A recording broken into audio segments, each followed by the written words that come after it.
Yun, so mga ka-builder boy, paano ba malalaman kung anong dapat na oil ang dapat para sa inyong mga sasakyan? Lalong-lalo na kung ito ay medyo bago-bago, yung tinatawag nilang common rail o yung mga CRDI.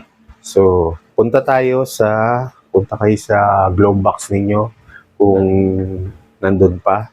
So, katulad nito, yung ating para sa CRV 2018. Paano ba hanapin? Paano ba gamitin tong owner's manual or kung meron na ba sa inyong nakapag-buklat nito simula nung may kotse kayo? Mas gusto ko kasi ang topic natin oil. So pupunta kayo sa index. Lala.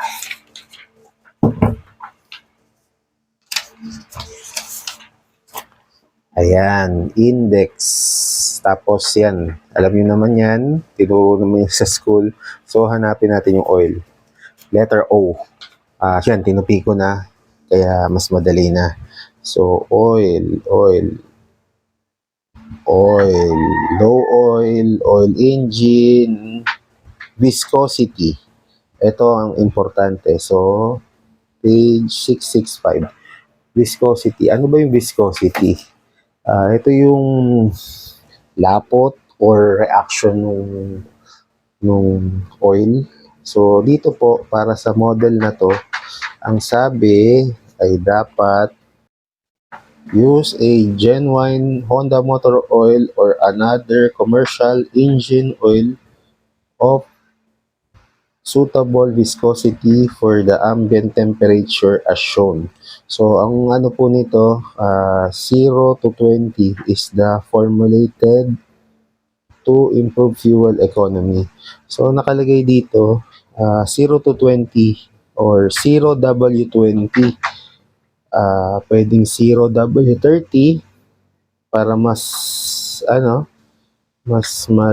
daw, tapos 5W30, pero pwede rin namang 10W30 kasi ang usually available sa market yung 5W30 at yung 10W30.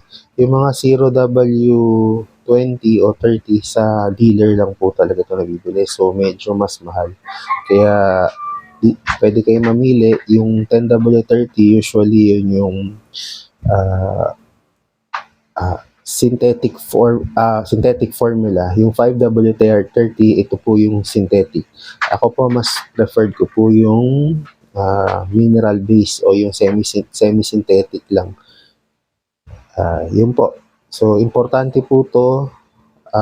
Yung W, yung po yung para sa winter. So, usually, hindi applicable dito to sa area natin dito sa Pilipinas.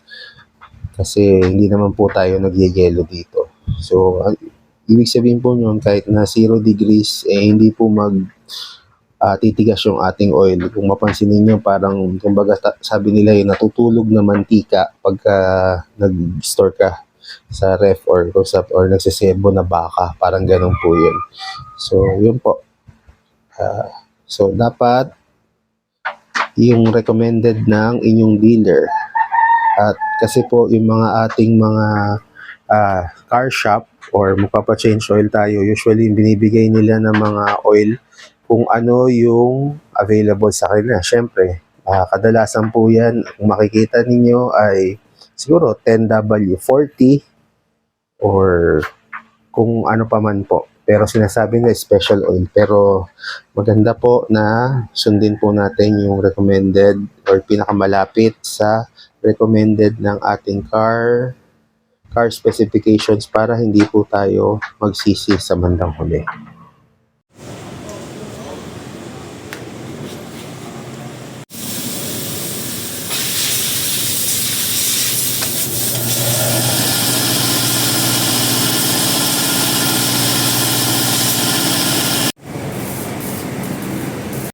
Bali dito, gumamit po tayo ng 10W30 na oil, Pertua, at ang 232 na oil filter.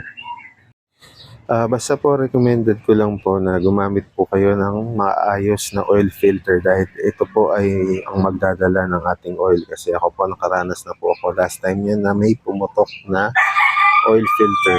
So ito po yung ginamit po natin 232 Big, made in Japan din po siya. Replacement po siya dun sa original na na oil filter ng Honda.